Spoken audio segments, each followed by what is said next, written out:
Hey Prof. MTH. I've noticed that there are a lot of Christians who make the claim that our Constitution is based on Christianity, and that our constitutional rights are God-given. I want to ask you a question based on a hypothetical scenario. Imagine that one day God decided to come down to Earth in order to run for presidency, and he won by a landslide election.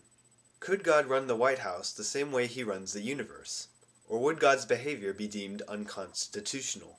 For example, since God can effectively read people's thoughts, wouldn't citizens of the United States have protection from God's thought-reading abilities from the Fourth Amendment, which protects people from unreasonable searches and seizures?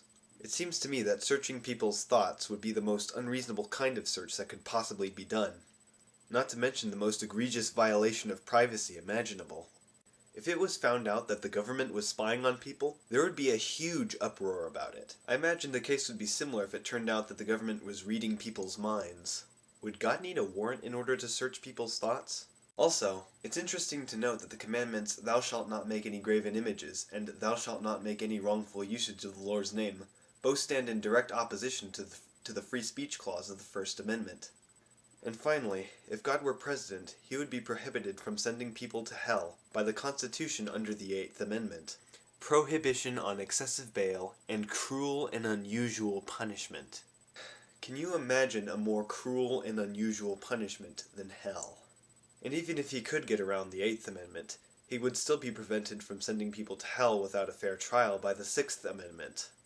Once again, my question is God's behavior unconstitutional? Let me know what your thoughts are on this.